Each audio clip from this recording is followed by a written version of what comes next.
What is the craziest thing you've gotten away with that nobody has found out about?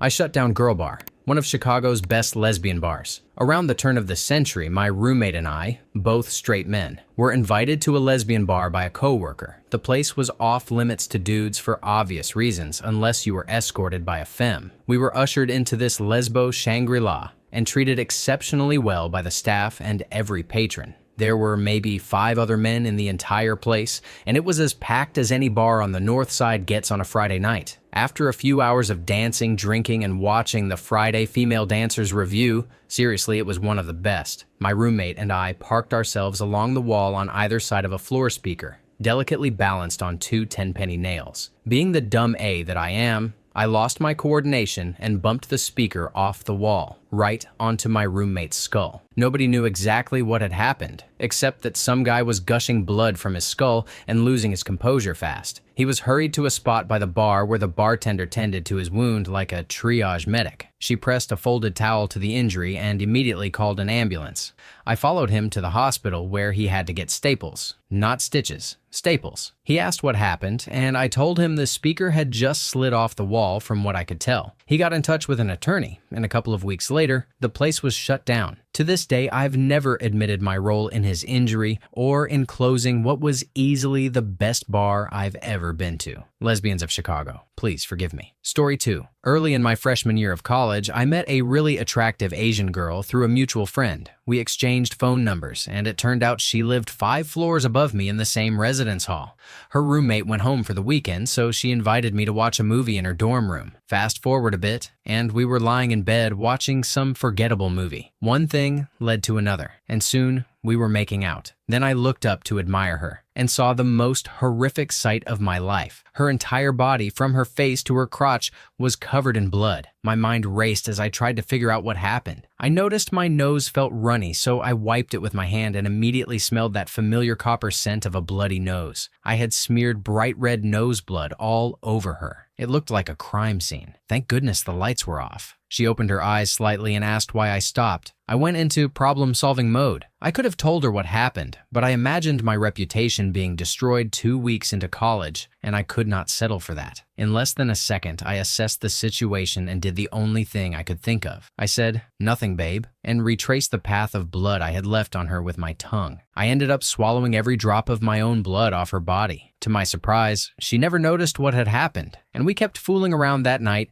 even hooking up a few more times after. We eventually became very good friends and still see each other from time to time. To this day, she has no idea what really happened. I told my best friend the story right after it occurred. We still refer to it as the Nosferatu incident. Story 3. I had a date in a few days and noticed a pimple on my sack, a big one. I worried it wouldn't go away in time to meet this girl. I figured that applying wart remover might speed up the healing. On break, I went to Shoppers Drug Mart and bought some wart remover. Back at the bathroom, I applied a generous dose. Returning to my desk, I cringed from the pain, but was happy I could feel it working. Then, someone complained about a smell near me. Panicking, I said, "Yeah, what is that smell?" I stuck my hand in my pocket and felt moisture. To my horror, I realized I hadn't tightened the bottle cap. I pulled it out, soaked in the stuff, dropped it under my desk, and sprinted back to the bathroom. I locked the door, took my pants off, and washed the hell out of the pocket, then dried the hell out of my pants. Back at my desk, I felt confident no one could link me to the mess. Soon, people really started complaining about the smell. Someone even walked into the office and said the bathroom reeked of chemicals. The managers made us all move to the other side of the floor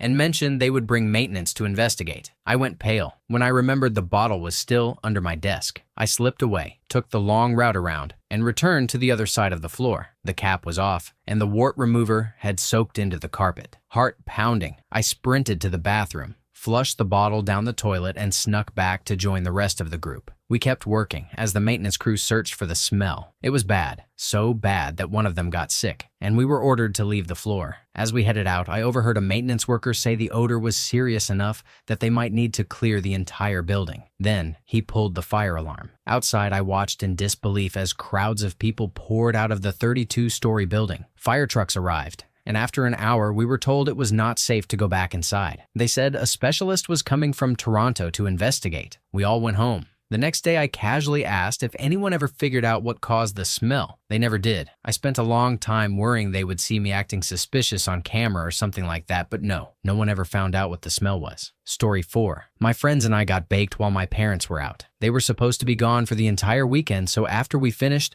we just left the weed on my windowsill with the window open to air out the room. That didn't work.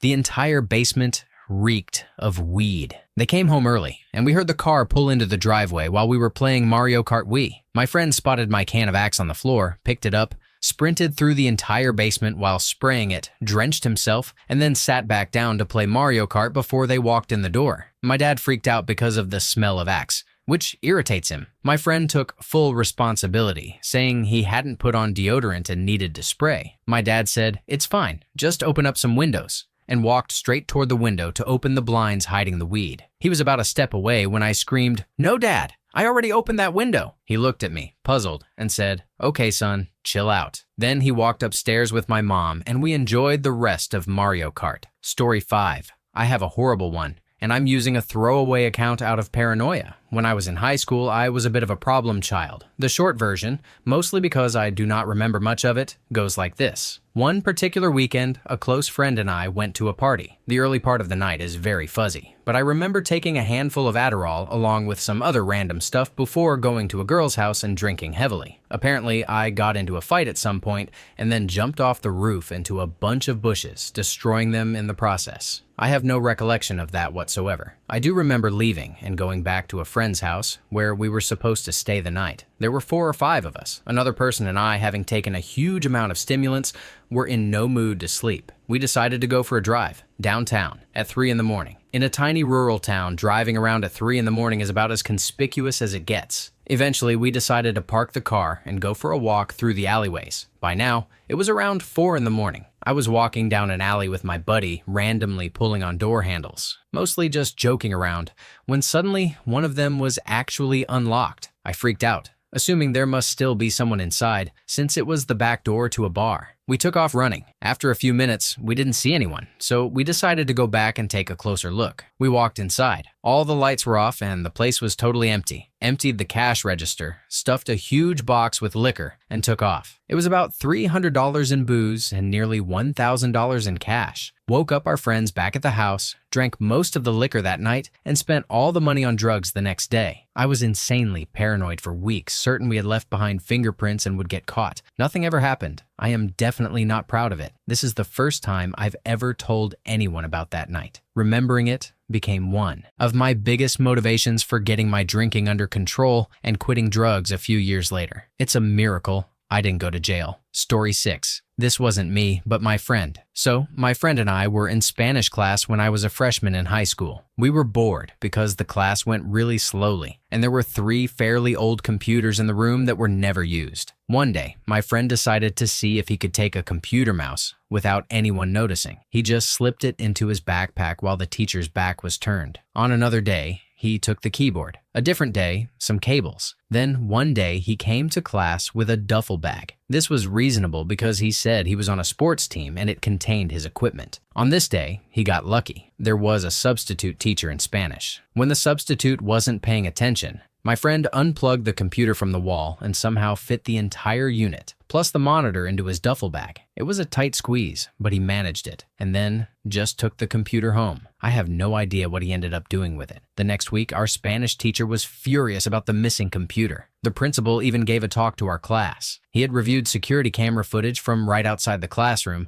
but I guess all he saw was my friend walking out with a duffel bag. He couldn't tell the computer was inside. I still wonder what my friend did with that computer. It was ancient and probably worthless, but somehow he made off with the whole thing without anyone realizing. Story 7. One time, I found a girl passed out in the street near my house. When I approached, I honestly thought she was a dead body. She was wearing tight jeans, a loose white singlet, and no shoes. It was only when I removed the wallet from her back pocket that she stirred ever so slightly, letting me know she was still alive. After I emptied the contents of her purse onto the sidewalk beside her, I noticed her driver's license and saw her address. I stood there, wondering what to do next. When I shook her gently, she was completely unresponsive. Luckily, I am a pretty big guy. I stooped over and gathered her up in my arms, picked up her belongings, and started walking her back to my apartment. I was sweating, but not from the physical effort. I was nervous. If anyone stopped me or asked what I was doing, I knew I could end up in serious trouble. When I reached my apartment and was heading through the front gate, I noticed my flatmate's Volvo in the driveway. He had come home early from dinner. I figured that showing up with an unconscious girl in my arms would look incredibly suspicious. So instead, I carried her around to the back and set her down on the small strip of grass behind the building. She had not stirred once the entire time. I ran upstairs as fast as I could and grabbed my car keys. I knew what I had to do. When I got back to her, still lying there, like a statue, I noticed in the dim porch light how young she actually was. 20 at most. Very pretty. I picked her up again, tucked her belongings into my coat, and carried her around to my car, placing her in the back seat. Then I drove her to her house, took her out of the car, and set her down on the porch by the front door. I could hear a television inside, so someone had to be home. I rang the doorbell and left. Story 8. When I was in college, I worked in my dorm as a receptionist of sorts. Our job was to sit in the lobby in a small booth, sign in guests, check out equipment, and so on. During the first day of training, we were told that under no circumstances were we to leave the booth unattended during our shift. Doing so would result in immediate firing. If we had to use the bathroom, we were supposed to call an RA or another receptionist student to cover for us while we went. One night, I was working the late shift from 11 to 3 and really had to poop. From the pains coming from my stomach, it was clear it wasn't going to be pretty, and there was no way I could hold it for another 3 hours until the end of my shift. I called every single RA in the dorm. No one picked up. I called the 2 other students who were also receptionists. Still nothing. I couldn't leave the booth because if someone walked in while I was gone, I would have been fired immediately. By this time, my intestines felt like they were being chewed from the inside out, and I could barely think straight. I had to go. I looked around and spotted a trash can. The dorm at midnight was not exactly a quiet place. There was a real risk someone could walk in and see me. I tried to hide behind a filing cabinet at the back of the booth. I grabbed some napkins before my intestines completely took over. I squatted over the trash can and released the hounds. It was putrid. Luckily, having held it in for so long meant my colon emptied itself pretty quickly. Not only that, my aim was surprisingly good. Everything pooled at the bottom of the trash can, lined with a trash bag, and didn't splatter over the rim or onto the floor. I was done in less than 30 seconds. I wiped, carefully tied up the trash bag, and left it where the janitor would pick it up, a normal part of our shift duties. The booth still smelled, but I found a bottle of Febreze air freshener and sprayed the crap out of the place. Luckily, no one had walked in the entire time.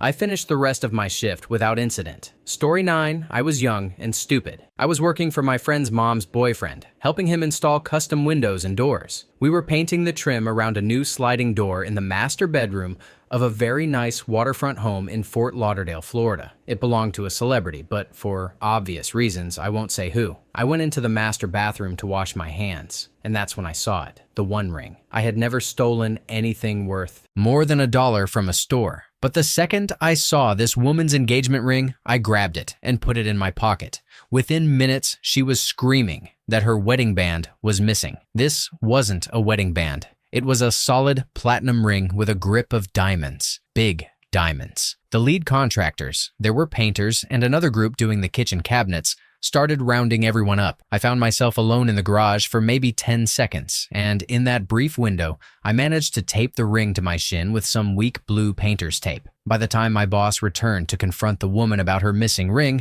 I had already had it taped to my leg for a few hours. The tape was slipping off from all the sweating in the South Florida summer sun. He spoke with the woman and then called me in, saying I was the only other person who had been in her room. I emptied my pockets as instructed. He frisked me around the belt line, had me take off my shoes, and then told me they were looking for a wedding band that had been in the bathroom. I admitted to using the bathroom, but played dumb. I haven't seen a veil, I said. What? I didn't see a veil? Isn't that what you mean by wedding band? The thing they put over their face? You're an idiot, son. A wedding band is the ring. Oh, didn't see one of those either. It was painfully awkward. I was terrified that the little ball of tape holding a platinum diamond-studded ice rink would fall out of my pants right in front of this woman. I got out of there and went back to laying stucco on a window downstairs, ditching the ring in a pile of bricks. At the end of the day, the man of the house, the celebrity, came home. He talked with my boss, who told him he would repay him for the ring if it didn't turn up. Crap. I was only 17,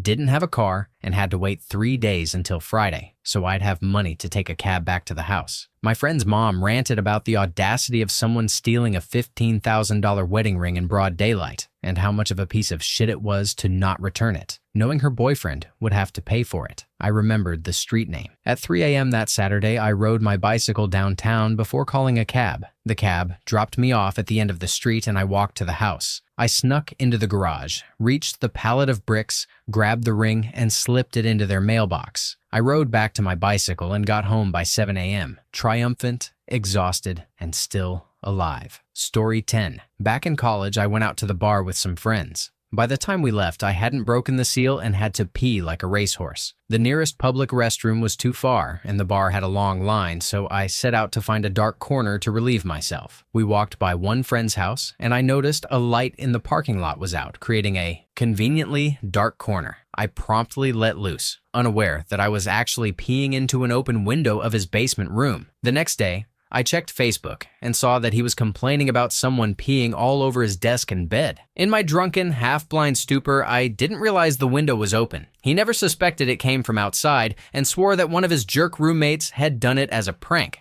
I probably owe him a new comforter. Story 11. Years ago, my friends and I would drive around at night and pick a random car to follow. If the driver did not realize within a few minutes that they were being tailed, we would flash our lights or swerve until we got their attention. That was when the fun began. Most drivers reacted by making a right turn, which we immediately copied. We would follow them for a few more minutes and then pull away in case they had called the police. There were several adrenaline-filled chases, but one stood out. Feeling brave, we chose a large, dark Bronco with tinted windows. The driver caught on quickly and turned onto a side street. Once we followed, the Bronco sped down the road at about 50 miles per hour, blowing through stop signs. We were thinking, oh no, this guy is panicking. He might hit somebody. But we kept going because the rush was unreal. The Bronco, apparently unfamiliar with the area, ended up on a dead-end street. The driver pulled over and parked, almost as if they were accepting whatever was coming next. We stopped about half a block back at the intersection, our high beams shining straight at them. The suspense was intense, as though we were about to make a move. We held that position for about 2 minutes, then bailed out of there. Story 12. In 7th grade, I really had to pee. For some reason, my teacher wouldn't let me go. Our class was in the school library for the day, and there were only 5 minutes left until the end of the period. I figured I could hold it and wait until the passing period. That plan failed, and as I felt the floodgates about to burst, I knelt down in the corner of the library and let go. I couldn't control it at that point, and luckily no one seemed to notice. I was panicking, terrified that if anyone found out, my social reputation would be ruined. As I knelt there, dreading what would happen next, the bell rang and everyone headed out for the 10-minute break. In an attempt to cover up the huge wet spot on my shorts, I pretended to tackle my friend into the grass, which was damp with dew. I fell face first into it, and when I stood up, I was horrified to hear my friends laughing about what looked like a pee stain. Fortunately, I managed to pass it off as just the wet ground and got away with it. For the rest of the day, I sat in the smell of my own urine, wondering if anyone else noticed. On the bus ride home, people kept saying something smelled like pee, but no one connected it to me. When I got home, I was more relieved than I had ever been. I showered, soaked my shorts, and collapsed on my bed, exhausted from the stress. To this day, I have no idea how I got away with it, but by sheer luck, I did. Story 13. When I was in 5th grade, my class took a trip to Washington, D.C., and part of it included visiting various Smithsonian museums. Since we had a large class, we were split into groups to visit different museums at the same time. I was in the group that toured the Holocaust Museum. The tour was powerful. Very eye-opening for a 10-year-old to be packed into a train car and see the horrifying images of the atrocity. But it was the shortest of the 3 tours, so we ended up waiting in the large lobby and bookstore area for the other groups to finish. During this wait, I got bored, and as usual, boredom meant I might get into trouble. I tried to avoid that by finding something useful to do. I spotted a rag and started dusting the bookshelves. That lasted about 2 minutes before I ran out of things to dust, and we were still waiting. Then I noticed something I had never seen before. a fire alarm with a dusty plastic cover. Wanting to be helpful, I went over and dusted it, but most of the dust was on the inside of the cover, so I lifted it, and all hell broke loose. The sound echoed through the entire building, and I frantically tried to shut it off when this enormous security guard rushed over, slammed the cover down, and stood over me like he was about to eat me. Several people ran for the exits, and a few women screamed at the sudden, very loud noise. Everyone was staring at me once the alarm stopped. I have never been so completely terrified. I was equally relieved when one of the chaperones from our group hurried over to claim me. Epilogue. My teachers were already stressed with the logistics of keeping so many kids together and safe, fed, and watered on the trip, so when they called me into their hotel room that night to talk, they all agreed they would not tell my parents if I did not. They left it at that. When we got back home, my parents were excited to tell me I had received a letter from President Bill Clinton that basically said, "Heard you were in town. Hope you enjoyed your visit." Since I was the only one in my class to get a letter like that, I asked my teachers if they knew anything. They explained that they had been interviewed by Secret Service agents at the museum and were told the president was in an office in the building, meeting with museum leaders, and had to be evacuated when the alarm went off. My parents did not find out until I finally told them the story 12 years later. Story 14. A few years back, while applying for college, I was invited to interview for a University of Southern California scholarship. They flew me down the day before the interview and showed the group of candidates around campus. I passed a stand asking people to write a letter to a senator in support of aid for Darfur. I figured, why not, and wrote one using their bullet points since I knew nothing about Darfur, but the girl running the stand was really cute. The next day, the interview was going just okay. The final question the interviewer asked was, "Do you follow any current events? We like our students to be well informed." Having wasted my life up to that point, I immediately blurted out the only current event I could think of, the crisis in Darfur. I looked him in the eye and gave an impassioned speech using the bullet points I had copied down less than a full day earlier. His jaw dropped at how much I seemed to care and how informed I appeared to be, and he sent me off with a huge grin. 2 weeks later, I received a full ride to the University of Southern California. Story 15. It happened when I was in grade 5. The morning started out like any other. I woke up, showered, brushed my teeth, and got ready for school. When I pulled my clothes from the dryer, I guess I did not really look at them before putting them on. Fast forward to later that day, I was sitting in class and two girls next to me were giggling nonstop. I looked over at them and they pointed downward. As my eyes followed, the look of terror on my face must have been priceless. Hanging out of the bottom of my pant leg was a very small, very white, very kiddish pair of underwear with a giant skid mark running up the back. These were my underwear. There was nothing I could do. I had been caught. As the girls laughed louder, more people started to look, and eventually the teacher called back to find out what was going on. I was done for. I did the only thing I could think of. I lifted the underwear high above my head and told the teacher that some little kid must have left them behind in class, maybe during lunch. The whole room erupted in laughter. Kids were laughing about how small they were, the stain, and the fact that underwear had shown up in school at all. I think they even had teddy bears on them, which did not help. Like a champ, I sat there stone cold, not flinching. I held the underwear between my index finger and thumb in disgust, thinking what kind of silly little kid would leave their underwear under my desk. I even made a joke about the stain. The teacher saved the day, pointing out that they were obviously too small and childish for anyone in 5th grade, and made me throw them in the garbage out in the hall. The whole class moved on, and it was never mentioned again. Story 16. When I was 16, my friend and I were driving around in his parents' car while they were out of town. They had specifically told him not to take the car, but we were a little high and just joyriding. My friend swerved onto the side of the road and lost control. We spun around a couple of times before crashing into a concrete barrier, wrecking the front and passenger side of the car. After making sure we were both okay, we drove onto a nearby dirt road that led to a sugarcane field. This was in Hawaii, by the way. We got out, grabbed a fuel can from the trunk, doused the car, set it on fire, and ran as fast as we could through the cane. About 5 miles later, we arrived back at his house and made a pact never to tell anyone what had happened. The next morning, the cops showed up at his house, and he told them the car must have been stolen during the night, and that he hadn't noticed until the morning when I was with him. He told his parents the same story. The insurance company conducted an investigation and ended up covering the cost of a new car. 20-something years later, his parents still believe the car was stolen that night. We have only spoken about it once since it happened. Story 17.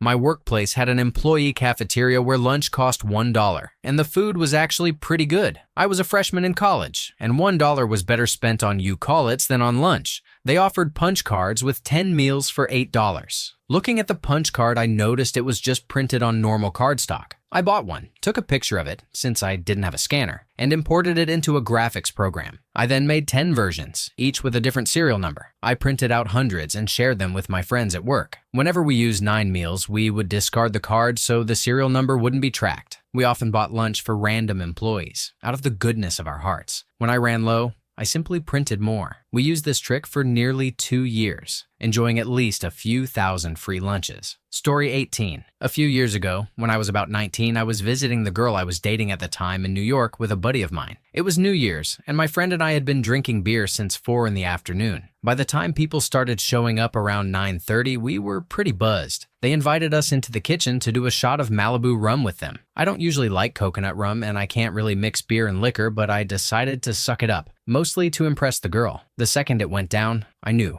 I was going to throw up. I casually walked back into the den and then proceeded to projectile vomit the pasta I had just eaten in a line about 2 feet long. Immediately after, I vomited 2 more times, but this time I managed to keep it in my mouth. The only thing I could think to do was swallow it back down. I managed to get it down after a few agonizing seconds and realized I had to clean up fast. Luckily, I had a paper towel left over from the pasta. I wiped it up in one swift motion and then poured some beer on it to mask the smell. Just then, they walked in and asked what had happened. "Oh, just knocked my beer off the counter," I said. "Don't worry, I've got it covered." Hell yeah. Story 19. I can draw and paint fairly well, and I'm the only one in my family who can. My mother always liked to cash in on this talent with relatives, encouraging me to draw little pictures on thank you cards and the like. Needless to say, I never did. But one time, while visiting my grandparents in Wisconsin, something memorable happened. My grandfather is eccentric. He collects vintage cars, but lets most of them rust away. One recent addition to his collection, however,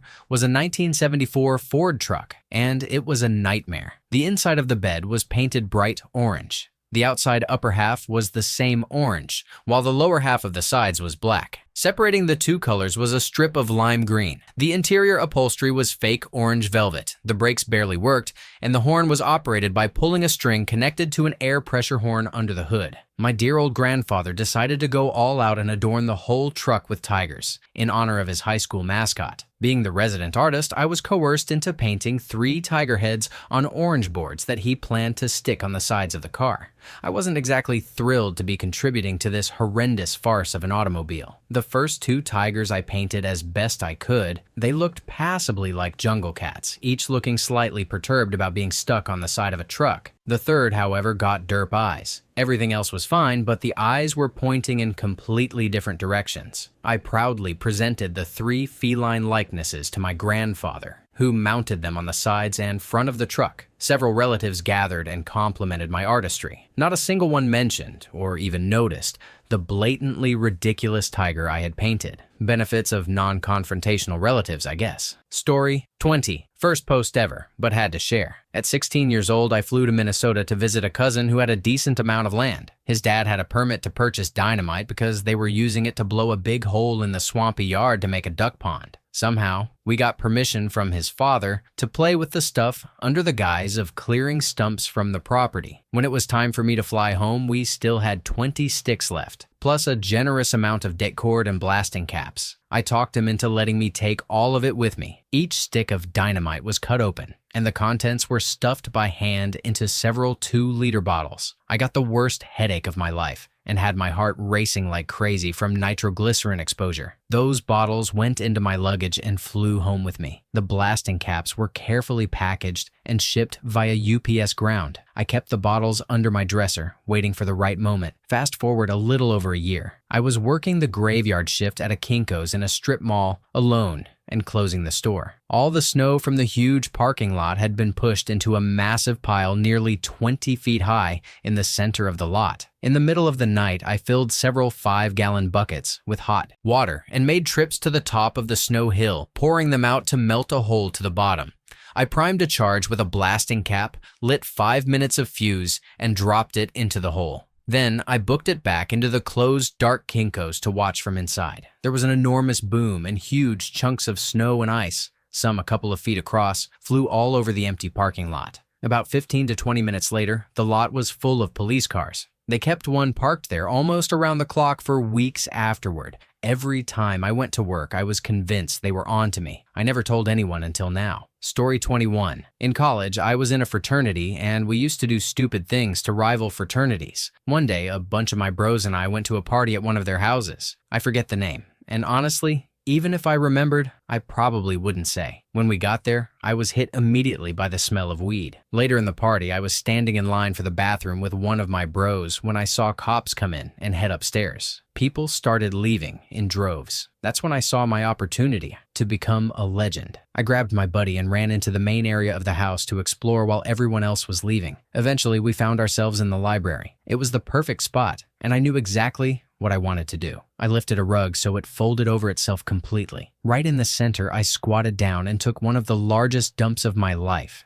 Easily 3 Courics. My plan was to keep it small or spread out so I could put the rug back without anyone noticing. Unfortunately, it left a noticeable lump that I had to stomp out. After that was all done, for those curious, I used the bottom of the rug. We needed an escape plan. We didn't want to leave through the library door because it led to the main hallway, where there could be cops or worse, other frat brothers. Eventually, we had to climb out a window in the back and walk home from there. Their library reeked for at least a month, and they never figured out why. It was my poop. That's funny. Story 22. A few years ago, I sold my car and bought a newer Suzuki GSX-R $1,000. I'd always wanted a motorcycle and figured I might as well get it out of my system. For the most part, I rode it responsibly and never really sped, except for one top speed run I did on an empty highway. One night, I left a friend's house after smoking a bowl and was about 20 to 25 miles from home. It was around 3 in the morning. I was exhausted, and the roads were empty. Once I got on the highway, I started speeding at about 95.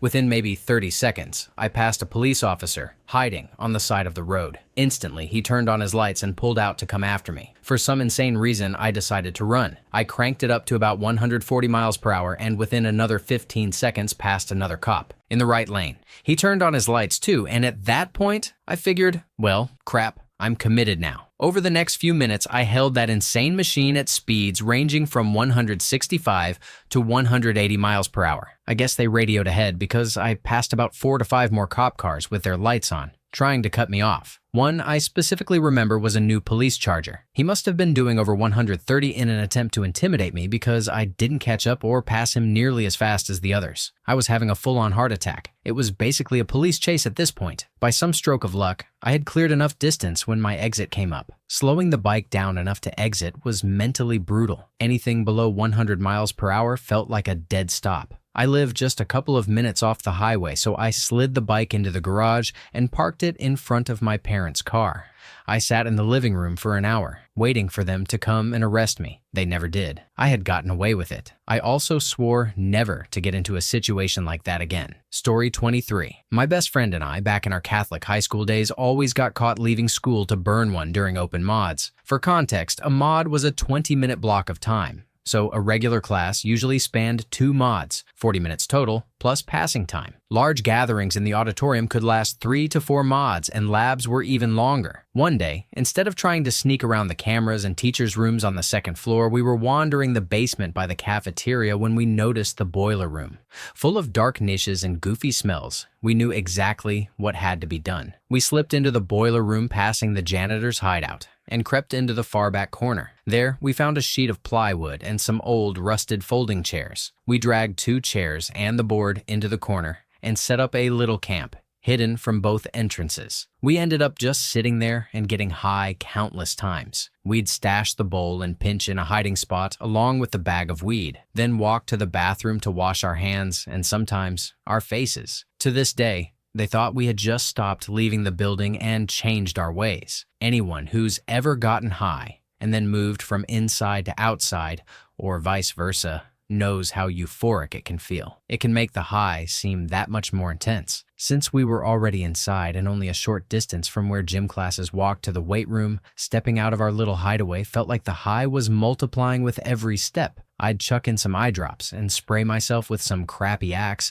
but I could tell from people's expressions that I wasn't hiding it very well. Ah, good memories. Keep in mind, we were still just kids by my estimation. It felt really badass at the time, but it wasn't anything too extreme. The thrill came more from the fact that we were literally in school, smoking some stinky reefer. The rush of knowing it could all go south at any moment was addicting. Man, those were the days. Story 24. In grade 10, my friend and I were in theater class. Near the end of the year, our class and another theater class had to move because the theater was being used for rehearsal. The teachers, with nothing better to do, decided to take both classes to the music room and told us to just do whatever for an hour. My friend and I were messing around, and at one point I did something, I don't even remember what, that annoyed him. His response? He punched me in the nuts. My plan for retaliation was to drop my shoulder and check him into the wall. Unfortunately, the wall was just drywall with about a foot of nothing before concrete. What happened instead was that I dropped my shoulder and sent him partially through the wall, leaving a huge hole about a foot and a half wide. We exchanged a panicked look, oh crap, and looked for a way to cover it. Nearby, there was a large inspirational poster stuck to the wall with sticky tack. While trying to move it over the hole, we accidentally tore it almost completely in half, but managed to put it over the hole anyway. Somehow, throughout all this, the teachers, who had been sitting at the front talking the whole time, didn't notice a thing. For the rest of class, my friend and I sat very quietly on the opposite side of the room, willing the period to end. The teachers discovered the hole the next day, but never found out it was our doing. Story 25. I'm a music student in college and play in the orchestra. One time, I decided to eat Taco Bell right before a concert. We were halfway through, past intermission, and moving on to the next piece when I suddenly got the sharpest, most intense cramps I've ever experienced, followed by an excruciating urge to take a dump. I'm not talking about the usual pressure in your hole kind of urge. I mean the kind so intense that even sneezing feels like a bad idea. The kind that makes your entire body hurt as every muscle clenches, your back door locking down tight to hold back the liquid crap building up in your bowels. After about 15 minutes of playing what felt like the longest piece of music in history, we finally finished. And the next piece didn't require me to play because of its instrumentation. Essentially, I was on stage with about 100 other musicians in front of a crowd of roughly 600 people, and I was about to crap my pants. To make matters worse, our conductor was the most intimidating person I've ever met. He constantly threatened that anyone who missed a concert could lose their music scholarship at our expensive private school. I had to weigh my options: lose the scholarship that was allowing me to get a top-notch education, or crap my pants in front of a room full of people. Before the new piece started, I quickly stood up and power walked to the door on stage that led backstage to the bathrooms. It's worth noting that I power walked because it was the fastest way to move without running, while still keeping myself clenched tightly enough to prevent any diarrhea from escaping. I made it to the bathroom and finally unleashed this bottled up monster. It was an intensely violent. The walls of the toilet bowl were smeared from the sheer force of the jet shooting from my back. About halfway through, I heard people start clapping. That's when it hit me. I wasn't even halfway done, and the last piece of the concert was about to be played. At some point, I was supposed to walk in during the middle of it to pick up my instrument. I made the decision anyone in my position would make. Screw it. I hoped the conductor wouldn't notice that I had skipped the final piece. I calmly finished my business, wiped until my back was sore from the cheap toilet paper, and headed toward the door back to the stage. Before I pushed my way through the door, I realized I couldn't hear the orchestra playing. I waited a few more seconds, thinking maybe it was a quieter part, but still nothing. I slowly opened the huge, creaky wooden door to the stage and realized that my conductor had decided to give a really long speech before starting the new piece. Luckily for me, his speech was not only long enough for me to take one of the shits that will go down in history as one of the biggest and slimiest of all time, but it was also long enough for me to reach my instrument and sit down without him noticing. I played the rest of the concert with a sore bun,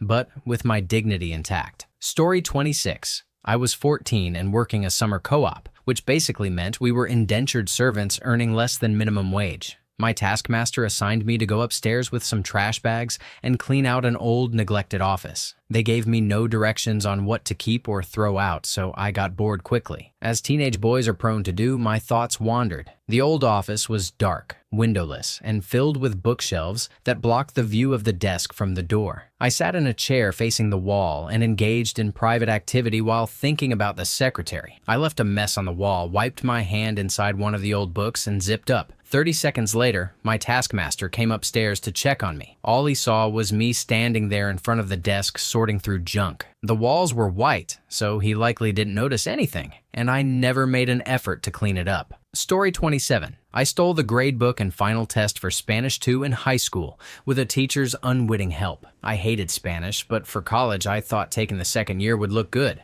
I didn't care about going to Mexico for the trip, so when end-of-year finals came, I decided I was done studying and turning in assignments. I purposely left a folder for another class in the Spanish room, where the teacher for that class was in the next room. At the end of the day, I told him I had accidentally left my folder there. He was meeting with a parent, but since he had given me his keys before for legitimate reasons, he handed them to me without looking and went back to the meeting. I went into the room, took the gradebook and test, and walked down to the office with some other papers to use the copy machine. I helped the office staff show a salesman how the machine worked, so they let me use it without checking anything. I made copies of the test and went to the auditorium to adjust the grades. I gave myself a B. I wasn't an A student anyway, and changed a few other grades so it wouldn't be obvious. When I went back to return the test and gradebook, the room was locked and the other teacher was gone. I had to take them home that night and figure out a way to return them in the morning. My dad dropped me off at 7:30, and I told the same story to the morning custodian. Story 28. A couple of hit and runs. The first was in my old Jeep. I inched a bit too far forward in an intersection and barely clipped the back corner of a passing Mexican pickup. His lights blew out and my bumper came halfway off. Since I had a friend rolling around on a Tempur-Pedic mattress in the back,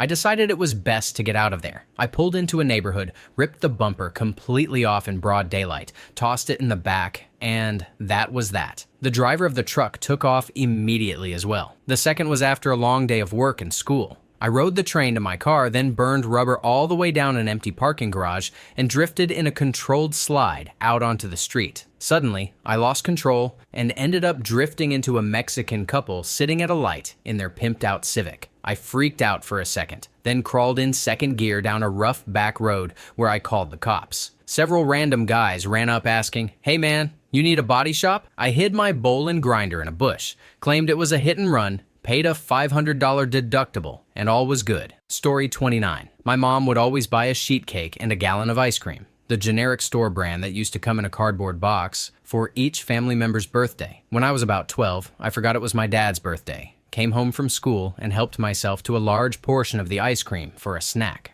Later, at the party, I realized I was about to get in trouble. My mom was quite the hard ass, and I had eaten about a quarter of a gallon of ice cream before the party. I was horrified. I expected at least a week of grounding. There was nothing I could do to stop the inevitable.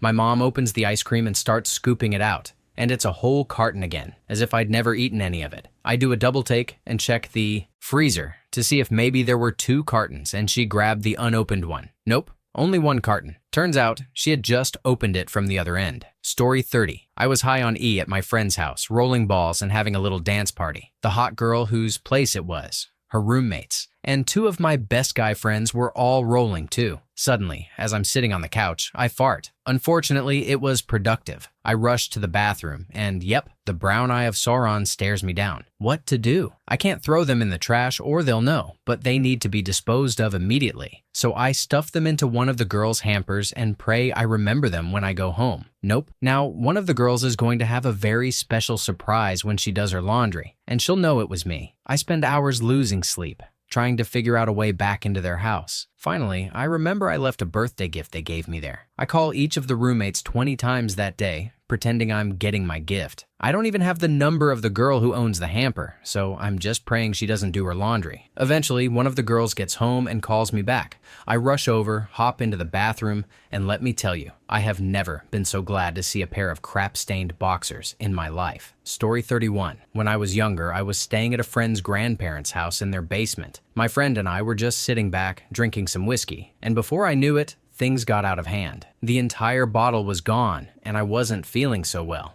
I wasn't an experienced drinker, so I got sloppy really fast. I stood up because I knew I was going to puke. As I walked to the door, I started vomiting a terrible mix of whiskey and spicy pretzels. It got all over the bedding on the floor, the insulation, everywhere. I was clawing at the sliding glass door trying to open it, but I was on the wrong side. My friend threw the door open. I ran outside and finally finished my duty. I stripped down, left my puke-covered clothes outside, put on some clean clothes, and tried to mop up most of the mess with some bedding. Then I blacked out. I woke up the next morning feeling perfectly fine, quite early, and tried to recall what had happened. As I surveyed the room, the memories started to come back, and I realized how messed up I was, especially being underage. I grabbed my socks and a water bottle and spent about 2 hours scrubbing everything with just a little water. Once my friend woke up, we went upstairs. I told his parents and grandparents that I had gotten sick from some bad shrimp and Gatorade. They believed me and told me that if I wasn't feeling well, I should go home and try to rest. That experience is the reason I haven't been so reckless with alcohol since. Story 32. A few friends know about this, but I never got in trouble for it. My mom got a $10 off coupon for Safeway and gave it to me to use the next time I needed to grab groceries for us. I went to Safeway, got some stuff, and went through self-checkout. I realized that nobody was there to actually take my coupon, so I kept it. I ended up using the coupon more than 10 times before it expired last year in December, and I still have it, hoping it might somehow work again this year. Twice, I used the coupon for groceries that cost less than $10. Scanning the coupon is almost the same as putting in $10, and the machine actually glitched both times and gave me money back. I was both freaked out and excited, but I didn't abuse it. I was too nervous. One time, I scanned the coupon before entering my Safeway card phone number. The coupon didn't work, and the machine called for assistance. The person who came over took the coupon, scanned it for me, and tried to put it in the little slot where you're supposed to discard coupons. Since I had kept the coupon in my wallet, it had been folded and didn't go all the way into the slot. I was able to grab it back when she wasn't looking and pocket it again. Story 33. When I was around 14, my brother and a friend of his were walking down a residential street and noticed a house under renovation. It was in a wealthy area, basically a mansion. The front door had no handles or locks due to the renovation, and I think some rope was holding it shut. Being mischievous kids, we decided to take a closer look inside. Inside, everything was covered with plastic wrap. The whole house was under major renovation, but a lot of the owner's belongings were still there under the wrap. We started looking through drawers and cupboards, and eventually stumbled upon one particular cupboard. To our surprise, it contained about 20 different bottles of hard liquor. Essentially, we had found a rich guy's liquor cabinet. We grabbed some canvas bags and decided to take as many bottles as we could carry. It must have looked ridiculous to see 3 teenagers walking down the street with 3 big bags of clanging bottles. Somehow, we managed to get out without getting caught. Needless to say, the 3 of us split all the booze and ended up with far more hard alcohol than any kid should ever have, leading to many young drunken nights. Story 34. I was smoking pot in my car once a long time ago on a very small street near my house,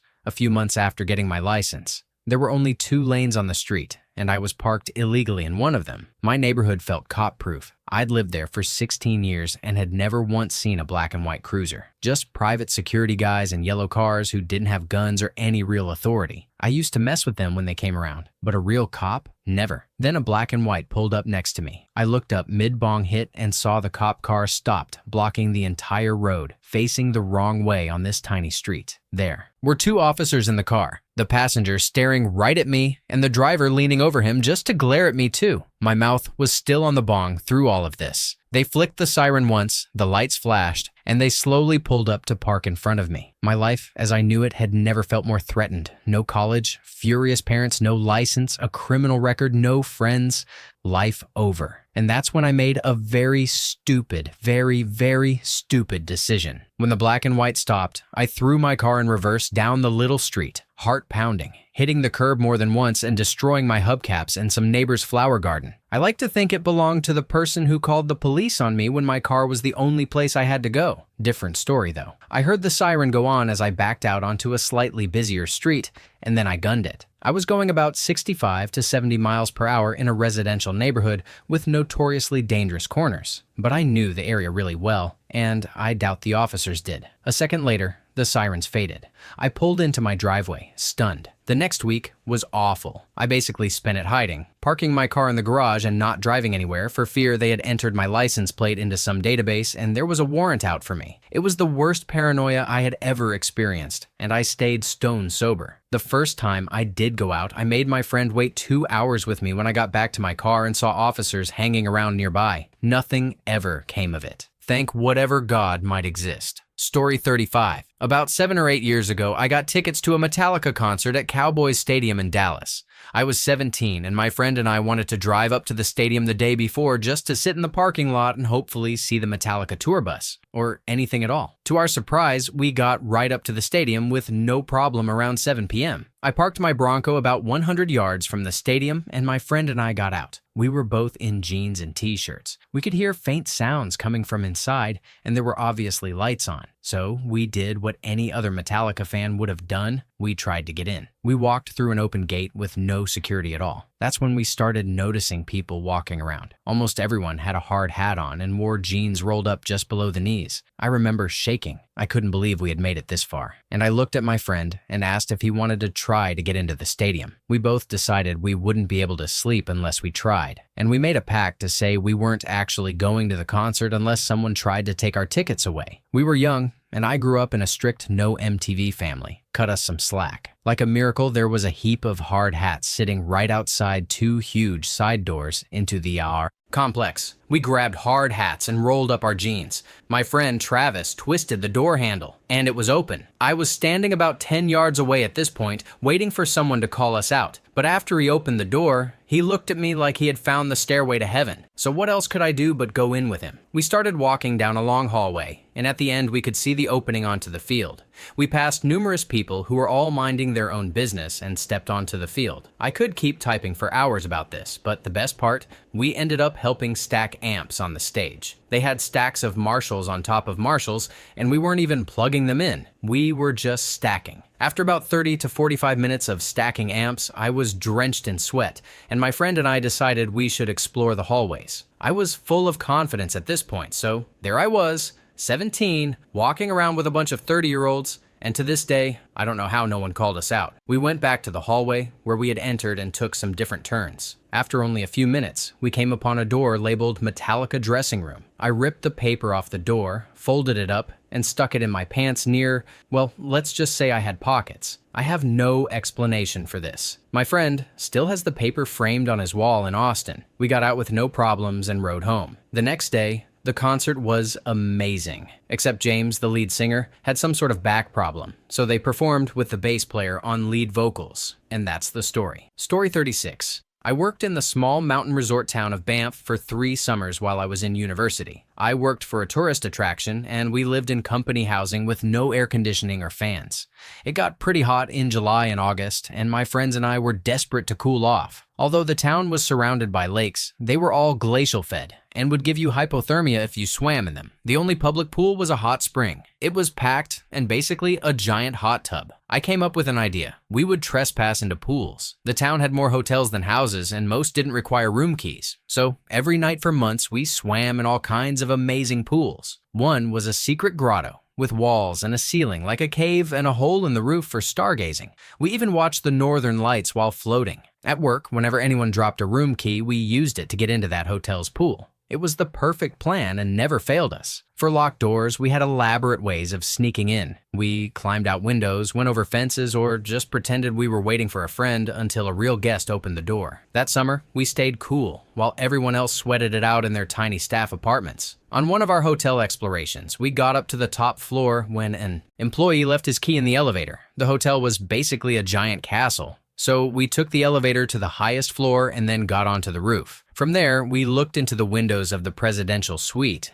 the very one the Queen stays in when she visits. It had a grand piano and a tiny ballroom. Lucky bastards. It was incredible to be at the top of one of the town's best landmarks and get a breathtaking view of the Rockies. Trespassing was awesome and totally worth it. Story 37. I was with some friends and we decided to go to Manly Quarantine Station in Sydney because it's supposedly haunted. It's now a kind of holiday spot, and if you're not staying there, security gets on your case fast. especially if you're not part of a tour. We went around 1 a.m. and spent the night dodging the security car. At one point, we saw a guard on foot, and my friends bolted. I had a sore leg and couldn't run, so I dove into a bush and lay there listening to the guard's walkie-talkie describing me and my friends. Once he moved away, I tried to slip off quietly, but I knew I wasn't getting out of there clean. Sure enough, he rounded the corner of the building where I was hiding and spotted me immediately. I ditched my jacket in a bush, and without it, my clothes basically looked like pajamas. I had lit a smoke, lost my shoes and socks, and was standing there with my arms folded in the cold. The guard asked what I was doing, and I said I was having a smoke. Then he asked if I had seen anyone walking around. I said I'd heard some noises and pointed away from the building, but to my horror, he just stood there, waiting for me to finish my cigarette. I turned around, praying the door behind me would be open so I could duck inside while he walked away. It wasn't, so I blurted out, "Crap. I left my key inside. Do you have the master?" He said, "Sure," and opened the door. I told him to be quiet because my husband was asleep and slipped inside. I heard a crackle on his walkie-talkie and he ran off. I left the room, grabbed my stuff, and crawled under the guard's office at the entrance to meet my friends at the car. When they asked how I got away, I just said, "Like a boss." I didn't tell them the full story until a few months later. Story 38. I used to work as a car porter at a Chevy dealership. One day, one of the salesmen asked if I could clean his Camaro. At first, I was like, no way. But then he said I could have whatever was in the ashtray. Naturally, I said, fine, why not? When I went to the back lot, I found a big fat joint of high-quality weed in the ashtray. I smoked the whole thing in his car and, as you might imagine, was completely blitzed. I decided to drive it through the automated car wash. I must have entered the car wash completely crooked because I jumped the rails that keep the car straight. When the giant brushes started moving toward the car, I started to panic. I slammed it into reverse and floored it, but the wet tires made me slide, and the side of the Camaro scraped along the pole that holds the brushes. Somehow, I managed to pop it back over the railing and back the car out of the wash. I was freaking out and so paranoid that I just drove the car back to where I found it, parked it, and went back to work like nothing had happened. I went home early that day and hadn't heard anything about the incident, so I had no idea what to expect the next day. When I got to work, I asked around if the guy who owned the Camaro had come in yet. He hadn't. Turns out, after 2 weeks, he still hadn't returned. I asked around and found out he had apparently screwed over a customer the same day I wrecked his car, received a huge commission, and skipped town. I never saw or heard from him again. Thank God. Story 39. In college, I was taking a journalism class that was really interesting, but I was being lazy that semester and wasn't turning in a lot of assignments on time. I had given the professor every excuse in the book for late work, even emailing an assignment, but accidentally attaching the wrong file to buy myself a few extra days. Anyway, we had a big project due, and mine was going to be late. On Friday, I outright lied to her, saying I had another huge assignment in a different class. I didn't, and needed an extension. I told her I'd have to be inside all weekend to finish everything. She, being really nice, agreed. Instead, I spent that night walking around town with my friends. We eventually split up, and I ended up at a diner with another female friend. And who walks in at that exact moment? My journalism teacher, with her husband. Thinking fast, I came up with the only excuse a college guy could pull off that would be universally acceptable. I whispered to my friend, "Pretend we're dating." I lied to my teacher about homework. Help. She agreed. And no more than 2 seconds later, my journalism teacher walked up to the table and, in a questioning tone, asked, "What are you up to tonight?" I introduced her to my girlfriend, and my friend played along perfectly, talking about how sweet it was that I had taken her out on a date. My teacher, visibly relaxed, laughed a little, and we ended up having a great conversation before she and her husband walked off to another table. I ended up getting a great grade on that final paper, and to this day, I think she saw me as a student who had a lot on his plate but was handling it well. Plus, she really liked my girlfriend. Wow, if only life were still that easy. Thank you for watching. If you enjoyed this video, be sure to give it a thumbs up, subscribe, and hit the bell icon so you never miss an update.